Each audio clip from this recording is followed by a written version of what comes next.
की वृक्षाचा पेन, आकाशाचा कागद, समुद्राची शाई, तरी आईचं महत्त्व लिहिता येणार नाही. अशा सुंदर सुंदर म्हणी लिहिल्या होत्या. आजचा विद्यार्थी हा उद्याचा नागरिक आहे आणि त्यामुळे आपण सगळ्यांनी हे जे शिक्षणाच्या संस्काराचा या महायज्ञात आपल्या आयुष्याची अनेक वर्ष खर्ची घातली, हे राष्ट्र निर्माणाकरता आणि समाज निर्मितीकरता खूप मोठं योगदान आहे. तुमच्या या ठिकाणी रिटायर्ड शब्द लिहिलेला आणि खरोखर तुम्ही शासकीय सेवेतून रिटायर्ड झालेले आहात. याच्यावर एक उत्तम गोष्ट आहे, ती आहे क्रिकेटपटू सुनील गावस्कर यांची, की ज्यावेळी ते उत्तम खेळत होते आणि त्यावेळी कलकत्त्यामध्ये टेस्ट मॅचमध्ये त्यांनी 98 रन काढले आणि वर्ल्ड रेकॉर्डच्या पुढे जायला लागले. अशावेळी अचानक त्यांनी लंच टाईमच्या वेळी प्रथम श्रेणी क्रिकेटमधून आपली निवृत्ती जाहीर केली, सेवानिवृत्त झाले. त्यावेळी त्यांना पत्रकारांनी प्रश्न विचारला की तुम्ही निवृत्त का होता, रिटायर्ड का होतात? तेव्हा त्यांनी फार चांगलं उत्तर दिलं. त्यांनी उत्तर असं दिलं की जेव्हा लोक असं विचारतात तुम्ही का रिटायर्ड होता, तेव्हा रिटायर्ड होण्यामध्ये मजा आहे. लोक जेव्हा असं विचारतात की तुम्ही केव्हा रिटायर होणार आहे, तेव्हा रिटायर्ड होण्यात काही मजा नाही आहे. त्यामुळे ज्याचा जन्म आहे त्याचा मृत्यू अटळ आहे आणि ज्याला नोकरी लागणार आहे तो निवृत्त होणार आहे.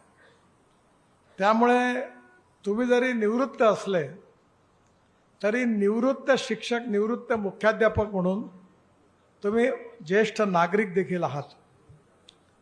काही दिवसापूर्वी आदरणीय खासदार दत्ता मेघे साहेबांचं निधन झालं आणि ते माझ्याकडे आले होते 5 वर्षापूर्वी, 6 वर्षापूर्वी, आणि त्यांनी मला सांगितलं की मला ज्येष्ठ नागरिकांकरता काम करायचं आहे.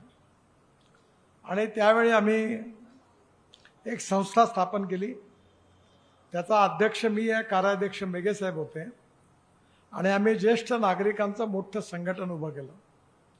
आज 50,000पेक्षा जास्त ज्येष्ठ नागरिक आमच्या संघटनेचे सदस्य आहेत आणि हे सगळेजण क्रीडा स्पर्धेच्या माध्यमातून, अनेक प्रकारचा सांस्कृतिक महोत्सव, अनेक प्रकारचे कार्यक्रम हे ज्येष्ठ नागरिकांकरता आम्ही आयोजित करतो. ही गोष्ट खरी आहे की आपल्यापैकी अनेक लोकांचा परिवार पण आहे आणि काही आता सासू आणि सासऱ्याच्या भूमिकेत असतील. पहिल्यांदा मुलगी जन्माला येते तेव्हा ती कोणाची तरी मुलगी असते, मग ती मोठी झाल्यानंतर ती लग्न होतं तेव्हा ती कोणाची तरी सून होते आणि मग जिला मुलंबाळं होतात ती कोणाची तरी माता होते आणि मुलाबाळांचं जेव्हा लग्न होतं ती कोणाची तरी सासू होते. आणि म्हणून मुलाबाळांना जेव्हा मुलं बाळं होतात तेव्हा ती आजी होते, पणजी होते. पण एक गोष्ट आहे की एकाच आयुष्यात माणसाचा रोल बदलत असतो, पण आपण बदलायला तयार नसतो. आपल्याकडे घरामध्ये किराण्याच्या अलमारीला कुलूप असतं आणि ते कुलूप सासूच्या हस्तात किल्ले असते. काही झालं तरी सासू त्या किल्ल्या सुनेच्या हातात काही देत नाही. पण इथे बसलेल्या कोणी सासू अशा नाही आहेत. कारण जे मिळतं ते कोणाला सोडवत नाही. जे काल आहेत ते आज नाही, आज आहे ते उद्या नाही. कालाय तस्मै नमः. त्यामुळे तुमच्या मागण्या तर महत्त्वाच्याच आहेत की ते अदालत झाली पाहिजे, वेतन मिळालं पाहिजे, कारण no philosophy can be taught to empty stomach. पण हे सगळं चालत राहणार आहे, त्याच्याकरता जरूर काय मदत करता येईल ती मी नक्की करीन.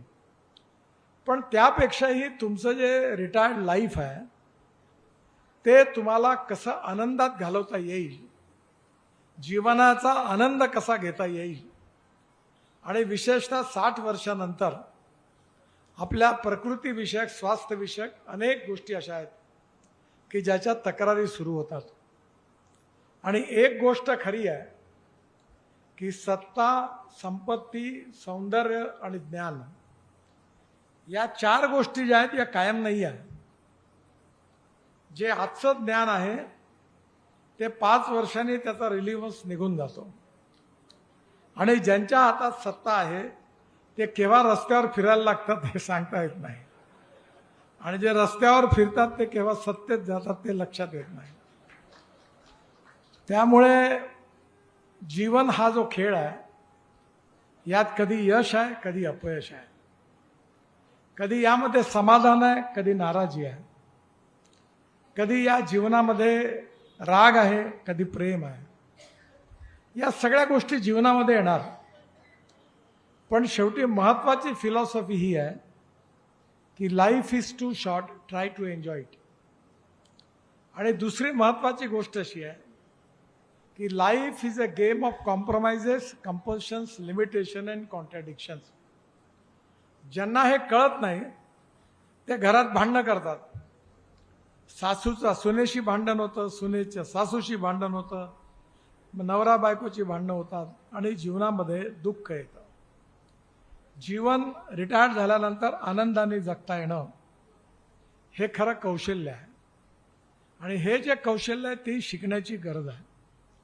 आणि म्हणून येणारं आपलं जे जीवन आहे त्यात आपण जे काही शिक्षणाच्या माध्यमातून जो अनुभव मिळालेला आहे, आपण अनेक मुलांना, अनेक पिढ्यांना तयार करण्याचं काम केलेलं आहे, त्या अनुभवाचा उपयोग करून आपल्याला समाजात काही चांगल्या प्रकारचं काम करता येऊ शकतं का, सामाजिक काम, ते करण्याचा आपण जर प्रयत्न केला तर याचा तुमच्या कामामुळे दुसऱ्याची किती सेवा होईल हा प्रश्न महत्त्वाचा नाही आहे, पण तुम्ही केलेल्या कामामुळे तुमचं मन किती आनंदित होईल, प्रफुल्लित होईल, मनाला समाधान मिळेल हे जास्त महत्त्वाचं आहे.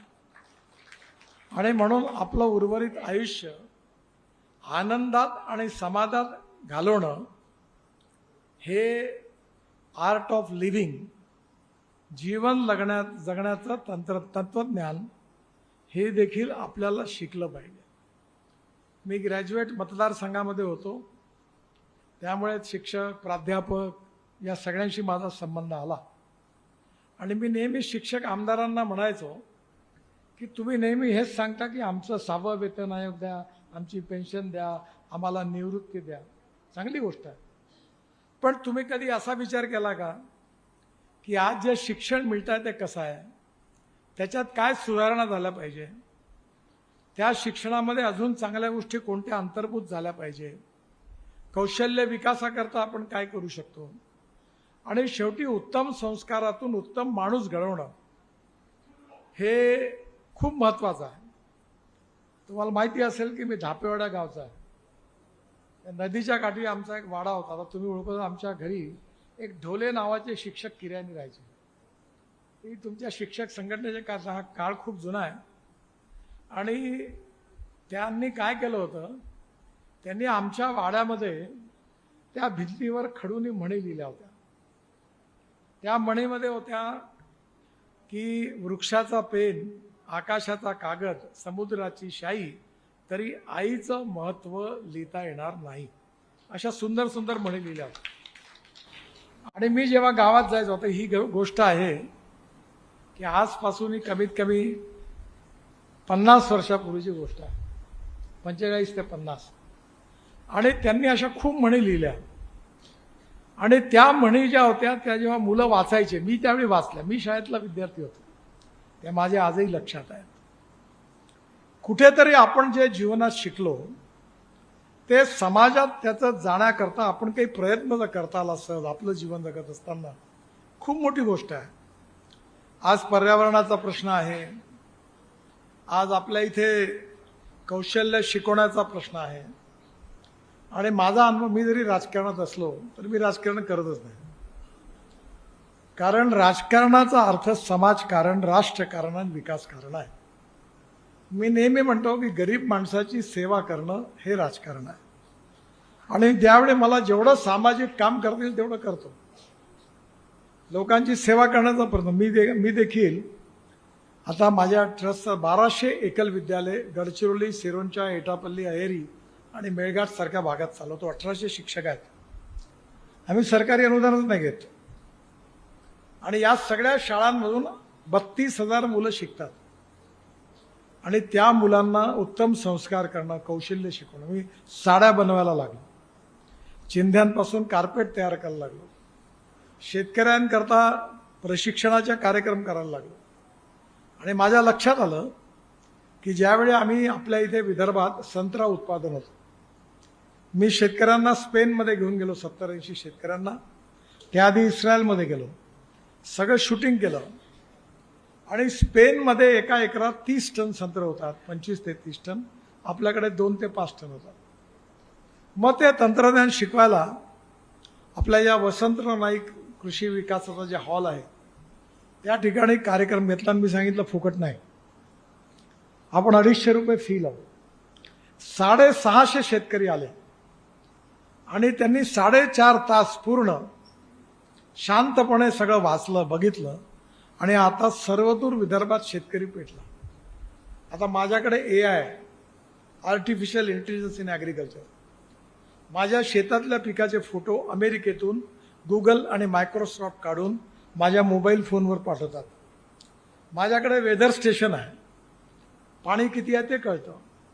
आणि ते सॅटेलाईटला जोडल्यामुळे 8 दिवसानंतर माझ्या पिकावर कोणता रोग येणार आहे ते मला कळतं, कोणत्या खताची आवश्यकता आहे ते मला कळतं. आणि मी आता ठरवलं की विदर्भातल्या हजारो शेतकऱ्यांपर्यंत हे तंत्रज्ञान पोचवायचं आहे. आणि हे पोहोचवण्याकरता हे प्रशिक्षणच आहे. प्रबोधन, प्रशिक्षण आणि संस्कार ह्या त्रिसूत्रीवरच आपण शिक्षण क्षेत्रात, सामाजिक क्षेत्रात काम करत असतो.